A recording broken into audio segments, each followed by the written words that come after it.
Ayun, good morning mga pards. Dahil sobrang init ngayon, may natutunan ako dun sa isang kapwa natin backyard breeder na si Sir RGM Free Range Backyard. So para maiwasan ma-stroke yung ating mga manok is binabasa ko tong mga lupa para mag-dust sila. Isa to sa way nila para ma-freshen up and ma-press con yung katawan nila.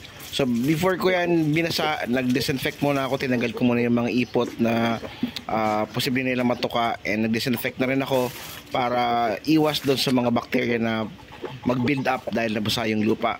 So yan, mamaya makikita nyo dyan, magda-dust bath yung ating mga manok. Ayan, kita nyo yung isa nating Rhode Island Red.